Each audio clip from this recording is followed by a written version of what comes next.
মমতা ব্যানার্জি প্রচুর প্ল্যান সাজাচ্ছে, এখন চুপিসারে সভা করতে যাচ্ছে, তারপরে ওখানকার মানুষের কাছে গিয়ে ব্রেন ওয়াশ করবে মানুষকে।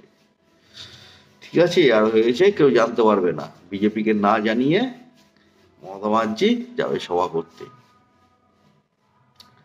তো এরম ভাবে সম্ভব নয়, এটা সবাই জেনে যাচ্ছে, সবাই জেনে গেছে। আর মমতা ব্যানার্জি যে প্ল্যান করে রেখেছে যে এরম ভাবে চুপিসারে সভা করবে, এটা কোনোদিন সম্ভব হবে না। ঠিক আছে, এইসব সভা সব বানচাল হয়ে যাবে, আমরা সবাই জেনে যাব। ঠিক আছে, এখন তো আরো বেশি করে সতর্ক হয়ে যাব এইসব বিষয় নিয়ে।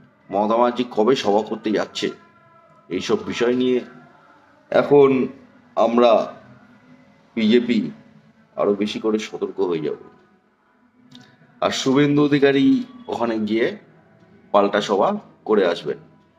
ঠিক আছে, মমতা ব্যানার্জিকে চিন্তা করতে হবে না, মমতা ব্যানার্জি সভা করে বেরোলেই তার কিছুক্ষণ পরেই হুম শুভেন্দু অধিকারী ওখানে গিয়ে পাল্টা সভা করে আসবেন।